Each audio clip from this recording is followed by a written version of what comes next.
el día de hoy nos ha tocado hablar sobre nuestro proyecto que le hemos colocado el nombre de que es Evaluación de la eficacia de estrategias de diagnóstico y tratamiento en la prevención de la transmisión de la sífilis congénita de la población vulnerable de Avenida 7 y ahora hablaremos sobre el punto de lo que es la introducción. La sífilis congénita es una enfermedad de transmisión vertical que ocurre cuando una mujer embarazada transmite por medio del embarazo la sífilis al feto.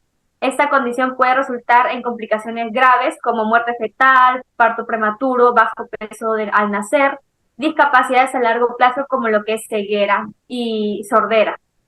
A pesar de la disponibilidad de pruebas diagnósticas y tratamientos efectivos, la sífilis congénita sigue siendo un problema significativo de la salud pública, particularmente en lo que son poblaciones vulnerables. En lo que nosotros nos hemos enfocado en la comunidad de Avenida 7 en Ica, hay factores socioeconómicos, educativos y de acceso a servicios de salud que contribuyen a una alta prevalencia de esta enfermedad. Este trabajo que nosotros hemos realizado tiene como objetivo evaluar la eficacia de las estrategias actuales de diagnóstico y tratamiento en la prevención de la transmisión de la sífilis congénita en la población vulnerable. ¿A través de qué? De un enfoque mixto que combina lo que son métodos cuantitativos y cualitativos. Se analizará la accesibilidad de pruebas de diagnóstico, la adherencia de los protocolos de tratamiento y las barreras. Ahora tenemos como capítulo 1, siguiente diapositiva. Siguiente. Tenemos como capítulo 1 el problema, que es el planteamiento del problema. La sífilis congénita es una enfermedad de transmisión vertical, como yo les lo acabo de explicar. La transmisión de la sífilis congénita puede tener lo que son graves consecuencias.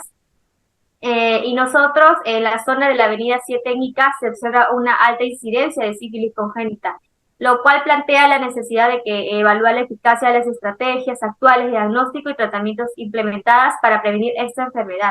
Esto incluye analizar lo que es la accesibilidad de pruebas prenatales, la adherencia de los protocolos de tratamiento si se está realizando correctamente. Siguiente, ahora tenemos como los objetivos. En el objetivo general es evaluar la eficacia de las estrategias de diagnóstico y tratamiento en la prevención de la transmisión de sífilis congénita en la población vulnerable de Avenida 7 en Ica. Como objetivos específicos, nosotros hemos colocado 4. El primer objetivo específico es analizar la accesibilidad y cobertura de las pruebas de diagnóstico de sífilis en mujeres embarazadas de la zona. Como segundo objetivo específico, hemos puesto lo que es evaluar la adherencia a los protocolos de tratamiento para sífilis en mujeres embarazadas y su seguimiento. En el tercer objetivo específico es identificar las principales barreras y facilitadores para la implementación efectiva de las estrategias de diagnóstico y tratamiento. Como cuarto objetivo específico, hemos puesto proponer recomendaciones para mejorar las estrategias actuales basadas en los hallazgos de nuestra investigación. Ahora, tercer punto, siguiente diapositiva, tenemos lo que es la justificación de la investigación. En lo que es la teórica, la justificación teórica de esta investigación va a radicar en lo que es en la necesidad de contribuir conocimiento existente sobre la prevención de la sífilis congénita, especialmente en contexto de vulnerabilidad socioeconómica y documentar la eficacia de las estrategias. Estos hallazgos pueden ser utilizados para ajustar y mejorar las guías y protocolos a nivel regional y nacional, promoviendo prácticas basadas en evidencia y adaptados a las realidades de las poblaciones vulnerables. Como el segundo punto es la metodológica. Desde una perspectiva metodológica, esta investigación es significativa para utilizarle un enfoque mixto. ¿A qué nos queremos referir esto? Es a lo que es un método cuantitativo y cualitativo. Para la recopilación de datos, en lo que es en cuantitativo, permitirá medir la cobertura y efectividad de las pruebas de tratamiento mediante los métodos. Y ahora hablemos sobre el cualitativo, que va a proporcionar una comprensión más profunda de las experiencias y percepciones de las mujeres afectadas y lo de los proveedores de salud. Le doy pase a mi siguiente compañero. Gracias.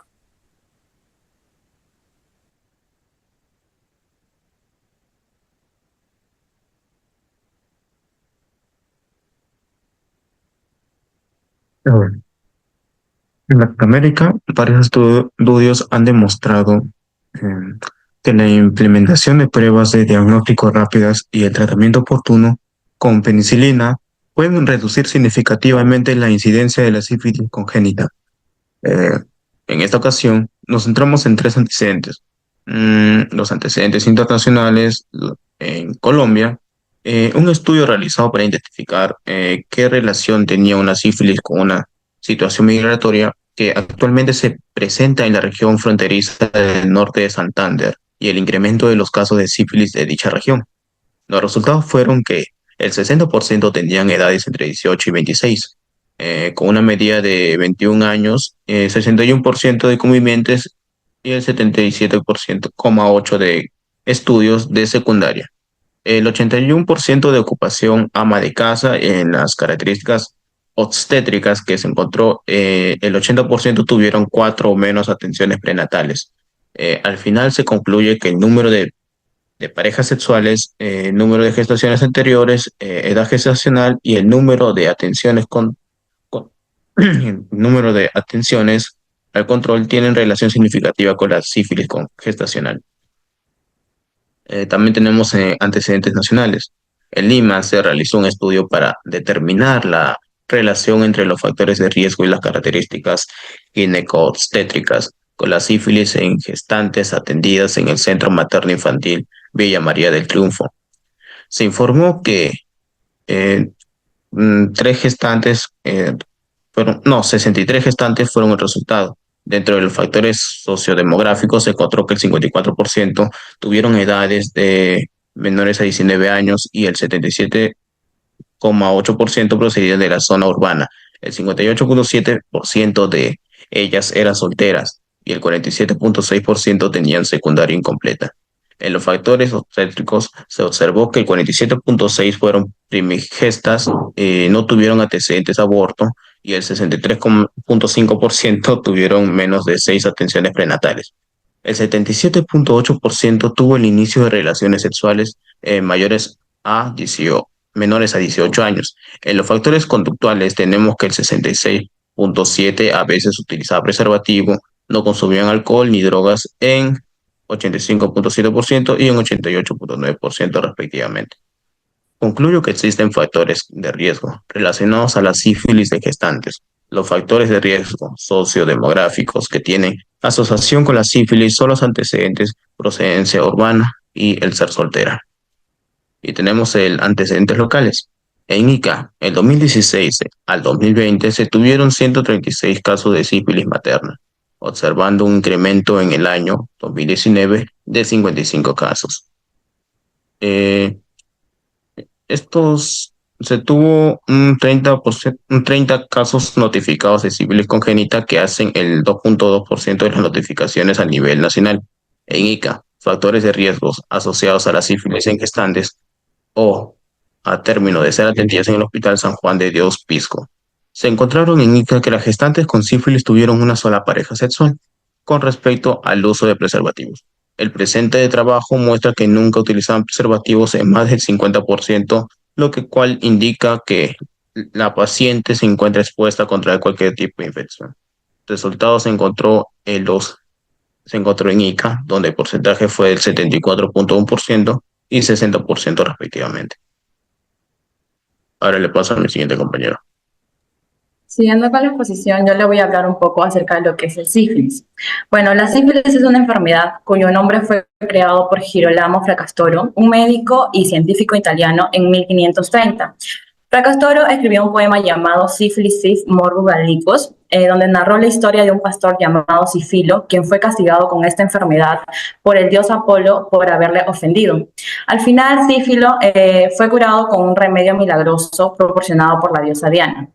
Fracastoro también fue uno de los primeros en sugerir la teoría de los gérmenes, lo que cambió la forma en que se entendían las enfermedades. El término sífilis comenzó a usarse cuando una gran epidemia de las enfermedades afectó a Europa a finales del siglo XV. Al principio, la sífilis se conocía con varios nombres, como el nombre de Morbus Gallicus. Este nombre se hizo popular porque se relacionó con la invasión de Nápoles por las tropas francesas del rey Carlos VIII en 1495, que pues ayudó a dispersar la enfermedad por toda Europa. En el siglo XIX, el nombre de sífilis se adoptó de manera definitiva. El término proviene de las palabras griegas sif, que es cerdo, y philus, que es amor, refiriéndose al pastor, como el personaje del poema de Fracastoro, en donde pues Fracastoro prefería usar el término de loes o plaga en lugar de morbus gallicus. Voy a cambiar. Ya. Lo que es etiología. Dice que la sífilis es la enfermedad causada por la bacteria Spirocheta treponema pallidum.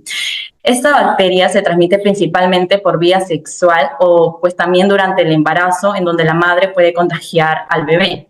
Treponema pallidum no puede sobrevivir fuera del cuerpo humano por periodos prolongados. Ingresa al organismo a través de las mucosas o la piel dañada y rápidamente se disemina por todo el cuerpo a través del sistema linfático. Epidemiología. Bueno, acá se dice que casi todos los casos de sífilis se adquieren a través del contacto sexual con personas portadores de lesiones contagiosas como chancro, placas mucosas, erupciones cutáneas o condilomas planos. La transmisión también ocurre durante el embarazo o bueno, durante las relaciones sexuales vaginales, anales u orales, y también las mujeres embarazadas que tienen la enfermedad y pueden pasárselo a los bebés que llevan en el vientre. Agrega que la sífilis no se propaga por el contacto con objetos inanimados como los inodoros, las manijas de puertas, las piscinas, las bañeras, o tampoco por compartir ropa o cubiertos. Le paso la palabra a mi siguiente compañero. Ahora yo les voy a hablar sobre los signos y síntomas de la sífilis. La sífilis puede manifestarse en cualquier estadio y comprometer varios órganos, solo uno, por lo cual puede confundirse con varios trastornos. La evolución de la enfermedad puede acelerarse con pacientes infectados por VIH coexistente, en cuyo caso el compromiso ocular, la meningitis y otras complicaciones neurológicas son más frecuentes y graves. Debe sospecharse de sífilis en todos los pacientes con lesiones mucocutáneas típicas o trastornos neurológicos de etiología incierta, en particular en áreas con prevalencia elevada de la infección. En estas regiones también debe considerarse el diagnóstico en pacientes con una amplia variedad de hallazgos inexplicables, como las manifestaciones clínicas son tan diversas y los estadios avanzados son relativamente infrecuentes en la actualidad en la mayoría de los países desarrollados.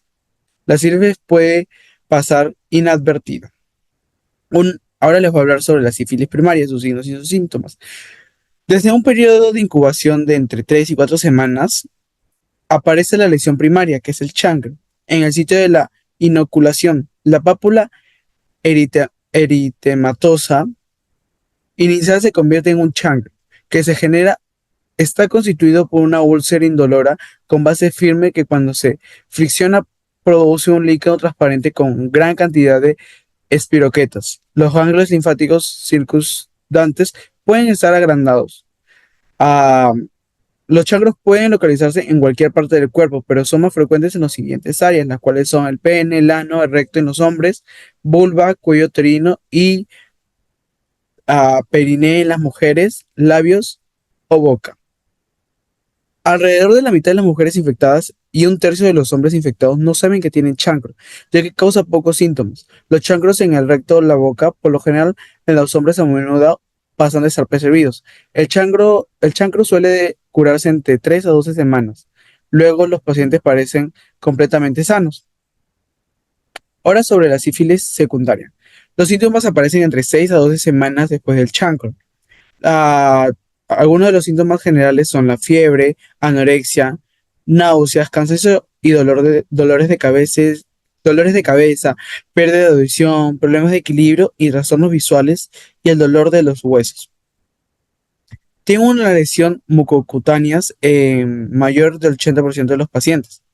Dermatitis simétrica en palmas y plantas, a menudo sin prurito ni dolor. Condilomas planos, que son pápulas hipertrofias muy infecciosas en áreas húmedas. Afectaciones de otros órganos. A la adenopatía, la hepatoesplenomegalia, a lesiones oculares, óseas, articulares, meningias, renales, hepatíticas, esplénicas y meningitis leve en 10 al 30% de los pacientes. En el periodo de latencia es de mayor a un año o tardía menor a un año, sin síntomas, pero con anticuerpos detectables. Diagnóstico frecuente durante exámenes seriológicos y recibida posiblemente durante la latencia precoz. La sífilis cesárea, la cual es la más peligrosa, afecta a un tercio de los pacientes no tratados. La sífilis terciaria benigna, que son gomas inflamatorias destructivos, la sífilis cardiovascular, aneurismas, insuficiencia aórtica y neurosífilis asintomática, meningovascular, parenquimatosa y tabes de dorsal. Entonces, la sífilis terciaria es la que es más complicada, ya que no se diagnostica a tiempo y afecta los órganos internos. También tenemos algunas manifestaciones oculares y ópticas, que es la sífilis ocular, que es la queratitis, uveitis, retinitis, riesgo elevado en hombres con VIH, la sífilis óptica, que es la pérdida de la audición, vértigo y nistagmo, lesiones tróficas y artropatía neurogénica, úlceras tróficas en plantas de los pies, articulaciones de Charcot, degeneración articular indolora. Ahora le doy el paso a mi compañero. Siguiendo con la exposición, yo les hablaré sobre el diagnóstico de la sífilis. Las pruebas serológicas como la reagina plasmática rápida, o también conocida como la RPR, o el Venereal Disease Research Laboratory, también dicho como VDRL, se utilizan ampliamente para el cribado y diagnóstico de la sífilis. Estas pruebas son recomendadas para adolescentes y adultos asintomáticos con alto riesgo de infección.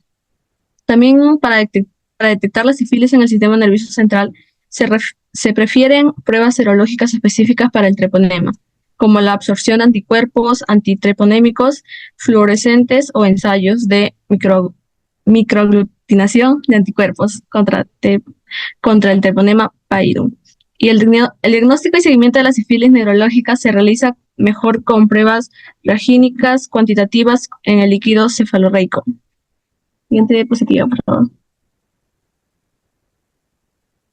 También tenemos lo que son las pruebas de diagnóstico para la sífilis. Las pruebas para la sífilis incluyen las reagínicas, VDRL y la RPR. Y las treponémicas, ¿no? También la FTA y la ABS, también la TPHA. Las reagínicas detectan anticuerpos no específicos y pueden ser falsos positivos en condiciones como tuberculosis o después de las vacunaciones. Las treponémicas son específicas y se usan para confirmar resultados positivos, y la microscopia también de campo oscuro es altamente específica para la sífilis temprana. Para su uso es limitado por la necesidad de equipamiento especializado. Sífilis primaria. La sífilis primaria. En la sífilis primaria se sospecha en pacientes en úlceras genitales o extragenitales relativamente indoloras. Importante distinguir las úlceras sifilíticas de otras lesiones de transmisión sexual. En el campo puede confirmar el diagnóstico observando espiroquetas en el exudado de un chancro o material de un ganglio linfático. También se debe realizar una prueba de anticuerpos contra sífilis. Si la prueba es negativa para la lesión cutánea, es reciente, considerado menos de 3 semanas. Se puede iniciar el tratamiento y repetir la prueba después de 2 a 4 semanas. Sífilis secundaria. Acá nos dice que se consideren pacientes de erupciones cutáneas o lesiones mucosas no diagnosticadas, especialmente si hay adenopatía generalizada, lesiones en palmas o plantas, o también factores de riesgo como el VIH o múltiples parejas sexuales. En la evaluación clínica puede confundirse de otras enfermedades como erupciones farmacológicas o condiciones dermatológicas diversas. El diagnóstico también se apoya en pruebas para sífilis generalmente positivas, tanto reagínicas como treponémicas. Es esencial realizar pruebas adicionales para detectar otras infecciones de transmisión sexual en pacientes con sífilis secundaria.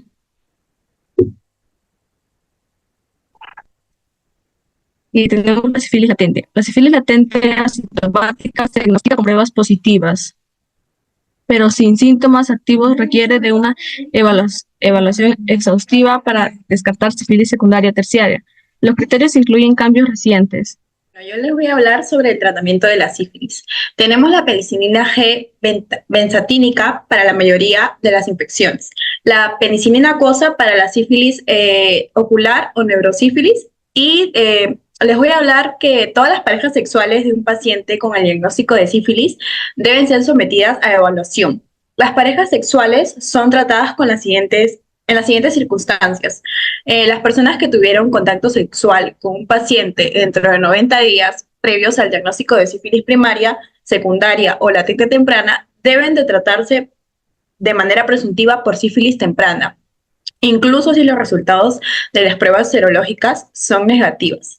El tratamiento para la sífilis primaria, secundaria y latente temprana es la administración de una sola dosis de 4 millones de unidades de penicilina G benzatínica por vía intramuscular, bastante elevadas durante 2 semanas para curar la sífilis primaria, secundaria y latente temprana. Suelen administrarse 1,2 millones de unidades en cada glúteo para reducir las reacciones locales. Luego, el tratamiento para la sífilis tardía, latente o terciaria puede tratarse con penicilina G benzatínica en dosis de 7,2 millones de unidades en total, administradas en 3 dosis de 2,4 millones de unidades con cada intervalo en una semana. Para la sífilis ocular o sífilis óptica, se recomienda lo siguiente: penicilina aquosa de 3 a 4 millones de unidades cada 4 horas. Penetra mejor, ¿sabes? Porque esto penetra mejor en el sistema nervioso central, pero puede ser poco práctica. Luego también tenemos la penicilina G procaína de 2 a 4 millones una vez al día, más de 500 miligramos de Probenecid por vía oral 4 veces al día.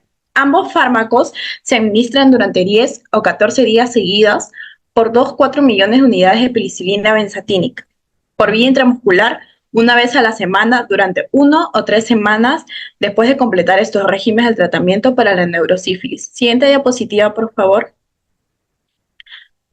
Siguiente. Luego tenemos la reacción de Harich-Herrschein.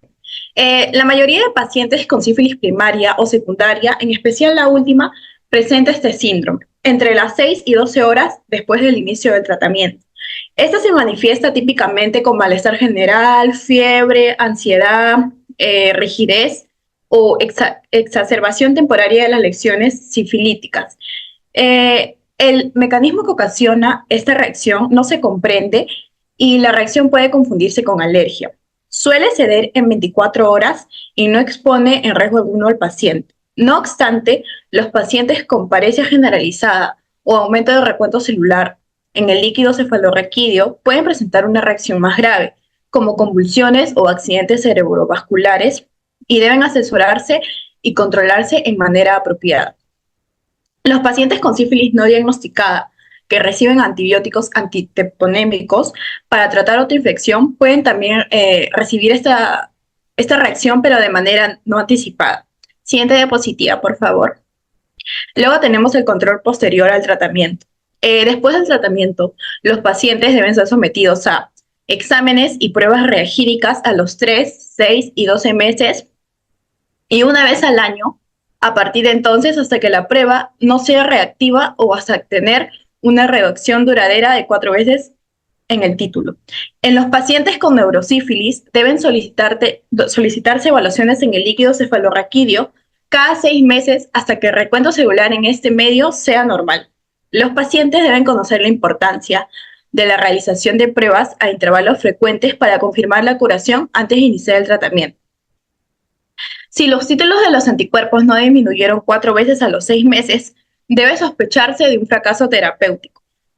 Tras el tratamiento exitoso, las lesiones primarias curan rápidamente y los títulos de las pruebas plasmáticas reagínicas descienden hasta resultar negativos.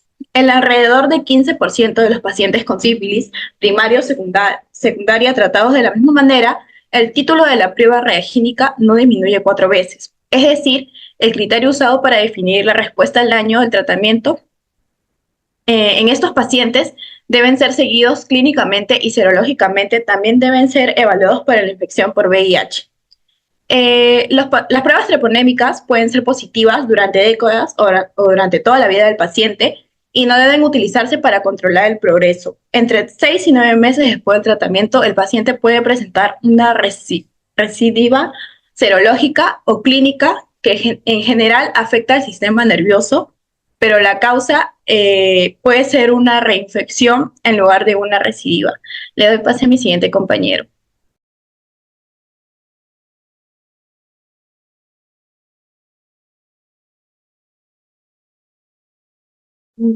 Bueno, como hipótesis tenemos lo siguiente. Las hipótesis sugieren que las estrategias actuales de diagnóstico y tratamiento no son completamente efectivas en la prevención de la sífilis congénita en Avenida 7. Debido a las barreras de acceso y adherencia, se plantea que la limitada accesibilidad a pruebas diagnósticas durante el embarazo, la falta de adherencia de los protocolos de tratamiento y las barreras socioeconómicas y culturales son factores claves que nos dicen que debemos mejorar la educación sanitaria y el acceso a servicios de salud prenatal. Se considera crucial para reducir la incidencia de la sífilis congénita en esta población vulnerable. Siguiente diapositiva, por favor. Como conclusión tenemos que el estudio de Avenida 7 en ICA muestra que las estrategias actuales de la sífilis congénita tienen problemas de consistencia y acceso. Hay baja adherencia al tratamiento debido a barreras socioeconómicas y culturales como la pobreza, las prácticas específicas. Por ende, es crucial mejorar la educación sanitaria para así poder promover las pruebas prenatales y tratamientos oportunos. Estos hallazgos subrayan la necesidad urgente de reformas en políticas de salud pública para poder así reducir la incidencia de esta enfermedad en la comunidad. Siguiente diapositiva. Como recomendación tenemos que para mejorar la salud prenatal en Avenida 7 se recomienda aumentar la accesibilidad a los servicios de salud, fortalecer el seguimiento de mujeres embarazadas con sífilis y capacitar continuamente al personal de salud. Además deben implementar campañas educativas sobre sífilis congénita y trabajar con organizaciones locales para así reducir las barreras socioeconómicas. También que se promueva la colaboración entre sectores de salud, educación y comunidad. Le doy paso a mi siguiente compañero.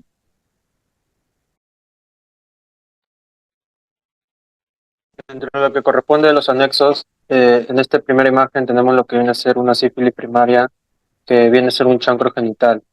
Estos chancros sifilíticos pueden llegar a aparecer en lo que viene a ser en o alrededor de los genitales, ya sea en el pene, en el ano o en el recto por parte de los varones, y en la vulva, cuello uterino y periné por parte de las mujeres, además de que puede llegar a presentarse tanto al nivel de los labios o la cavidad oral.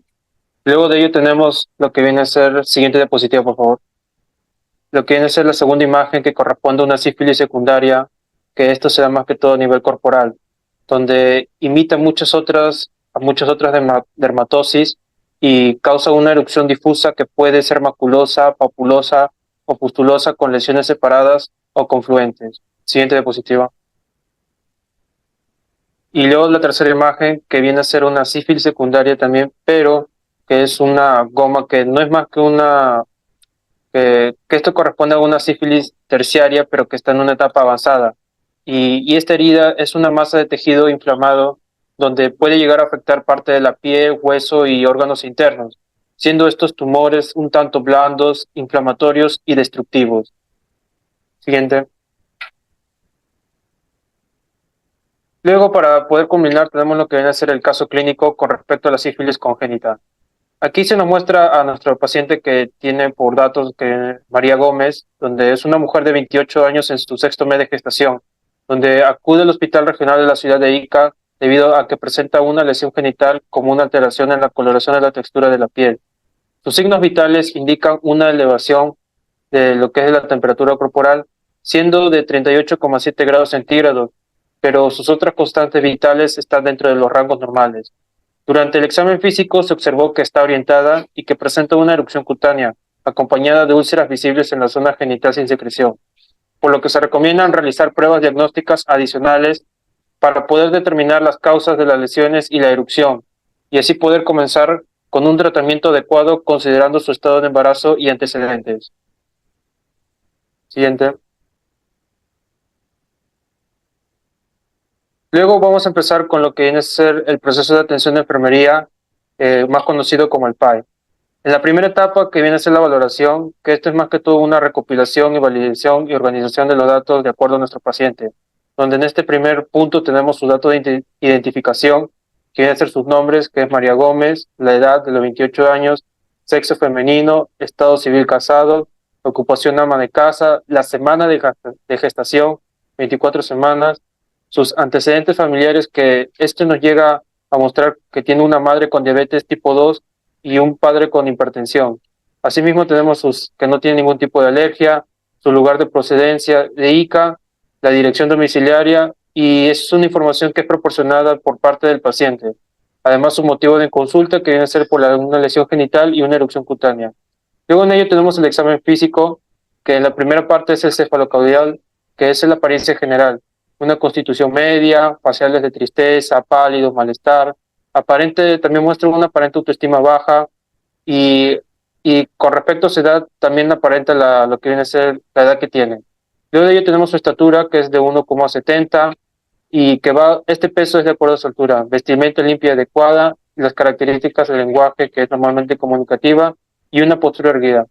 Ya dentro de lo que corresponde a los signos vitales, tenemos la temperatura, que es de 38,7 grados centígrados, que se le tomó al nivel axilar, el pulso de 80 latidos por minuto, la respiración de 18, la presión arterial de 138 sobre 80 milímetros de mercurio, una saturación del 92%, el peso, el talla y el índice de masa corporal, que es de 29,8.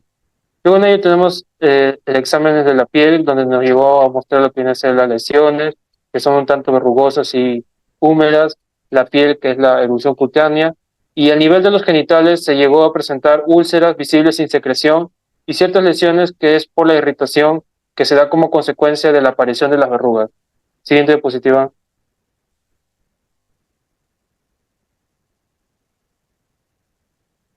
En los datos subjetivos, aquí más que todo el paciente nos refiere sentir dolor y molestia debido a la irritación por la aparición de ciertas heridas y úlceras en sus partes íntimas, acompañado de una sensación de picor y aumento de la temperatura corporal, llegando a sentir intranquilidad en su vida cotidiana. Del mismo modo nos comenta que haber padecido algunos otros dolores de cabeza que no suelen ser muy frecuentes, y de esta manera dicha situación llega a afligir mucho a la paciente en el desarrollo de sus actividades cotidianas. Y lo mismo llega a suceder cuando se trata de relacionar con su entorno más cercano, ya sea su familia o amigos, o inclusive con el esposo con el que convive, generando como consecuencia cuadros de estrés y ansiedad severa. Pero a pesar de todo lo mencionado, recalca que el apoyo incondicional que recibe por parte de sus padres y de su pareja en estos momentos más difíciles en los que se encuentra atravesando. Bien, luego de ello tenemos lo que son los datos objetivos, que corresponden tanto a la talla, el peso, las funciones vitales y el dolor a la palpación, valorado con una escala EVA de 8 a 10, asimismo como la frecuencia cardíaca y la presión, la saturación de oxígeno. En la segunda parte de este proceso de atención de enfermería tenemos lo que viene a ser el diagnóstico, donde estos diagnósticos están más que todo relacionados con los dominios, que en el primero se llegó a concluir con el dominio 11, que viene a ser la seguridad y protección, clase 2, lesión física, con el código 00046, que está más que todo relacionado con el deterioro de la integridad cutánea, y el diagnóstico en sí tiene el mismo nombre. En los factores relacionados son más que todo con un conocimiento adecuado acerca del mantenimiento de la integridad tisular y la enfermedad, que en este caso viene a ser la sífilis congénita. Y las características definitorias son verrugas, ampollas y superficie alterada de la piel. Luego en ello tenemos el otro diagnóstico, que también le corresponde al mismo dominio de seguridad y protección, a la clase 6 de termorregulación, y el diagnóstico es por la hipertermia, que este viene a ser una temperatura corporal por encima del rango normal. Esos factores relacionados con la deshidratación y las características definitorias, porque presenta una piel caliente al tacto y un estado de ánimo irritable. Siguiente diapositiva. Luego de ello vamos a organizar todos esos datos en lo que corresponde al cuadro, que vamos a trabajar de acuerdo a la taxonomía del NANDA. donde aquí vamos a reflejar lo que vienen son los datos subjetivos como objetivos, los dominios que hemos llegado a identificar asimismo como el código y la etiología o factor relacionado, que viene a ser el conocimiento inadecuado acerca del mantenimiento de la integridad tisular y la enfermedad. Asimismo, la evidencia, que en este caso viene a ser las verrugas y ampollas y superficie alterada de la piel. Por lo que el siguiente enunciado del diagnóstico sería deterioro de la integridad cutánea relacionado con el conocimiento inadecuado acerca del mantenimiento de la integridad tisular y enfermedad, que en este caso la sífilis congénita, evidenciado por las verrugas, ampollas y superficies alteradas de la piel. Siguiente diapositiva.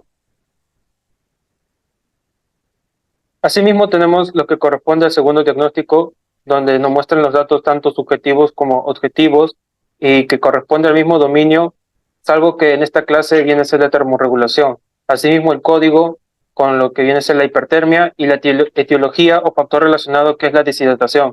Y la evidencia es de piel caliente al tacto y estado de ánimo irritable. Para este caso, el enunciado del diagnóstico viene a ser el siguiente. La hipertermia relacionado con la deshidratación, evidenciado por la piel caliente al tacto y el estado de ánimo irritable. Siguiente.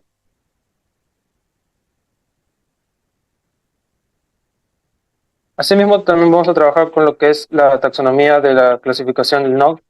En este caso vamos a tener lo que son los resultados codificados, pero en primera parte vamos a mostrar lo que viene a ser el diagnóstico, que es el primero sobre el que viene a ser el deterioro de la integridad cutánea. Y los resultados que nos llegó a mostrar son los conocimientos y conducta de salud. Asimismo, en la clase que es conocimiento sobre su condición de salud, con el código 1803 sobre un conocimiento del proceso de la enfermedad. Asimismo, tenemos sus indicadores, que son tanto las características de la enfermedad, estrategias para minimizar la progresión de la enfermedad, y lo otro que son los signos y síntomas de las complicaciones de la enfermedad, cada uno con sus respectivos códigos. Asimismo, tenemos la escala de medición del 1 al 5, y en la puntuación de ANA nos vamos a enfocar más que todo en mantener de 1 y aumentar a 4. Siguiente diapositiva. Dentro de lo que corresponde al segundo diagnóstico, en los resultados para este caso son el dominio 2 de la salud fisiológica con una clase de regulación metabólica y el código 0800 de termorregulación. Asimismo tenemos sus indicadores que son la temperatura cutánea aumentada, la hipertermia y la irritabilidad, cada uno con sus respectivos códigos. Luego se nos muestra la escala de medición y la puntuación de ANA que nos llegó a arrojar viene a ser de mantener a 2 y aumentar a 4. Siguiente.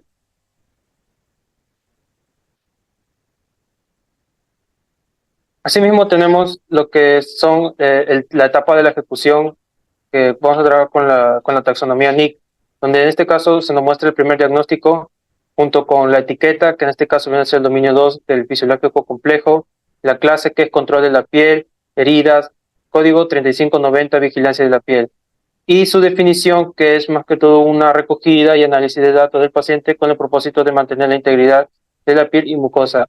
Aquí las actividades o intervenciones de enfermería que vamos a realizar son el de observar el color, la tumefacción, pulsos, textura y si es que hay algún edema y ulceración en la piel. Asimismo, observar si es que hay erupciones o abrasiones. Instaurar medidas para evitar un mayor deterioro y así poder instruir al familiar sobre los cuidados acerca de signos de pérdida de la integración de la piel según corresponda. Siguiente. Asimismo, tenemos el segundo diagnóstico con la etiqueta codificada que le corresponde al dominio fisiológico complejo, la clase de termorregulación con el código 3900, que es la regulación de la temperatura, así con su respectivo definición, que es la consecución y mantenimiento de una temperatura corporal dentro del rango normal. Y las actividades o intervenciones, que es favorecer una ingesta nutricional de líquidos adecuados, controlar la presión, el pulso, la respiración según corresponda, y comentar la importancia de la termorregulación y los posibles efectos negativos. Siguiente. Y ya para culminar tenemos la última etapa, que es la evaluación, que es la última fase de este proceso de atención de enfermería, donde vamos a recapitular todos los datos que hemos venido haciendo durante todas estas etapas, donde la S representa lo que son los síntomas, la O de los datos objetivos, la A que viene a ser los resultados, la P es la P que se nos muestra lo que son el conocimiento del proceso de la enfermedad, y la I que es por parte de las intervenciones, y por último la E que es en sí la conclusión, donde se llega a concluir que el diagnóstico con la siguiente evaluación es que la señora María Gómez mostró una mejora en el cuidado de la integridad cutánea con una disminución considerable del dolor. A su vez, nos llegó a comentar sentir apoyo para que pueda reconocer las dificultades en su entorno y para poder aliviar ese sentimiento de intranquilidad, estrés y ansiedad. Siguiente. Y eso sería todo por lo que corresponde a este trabajo de investigación de la sífilis congénita. Muchas gracias.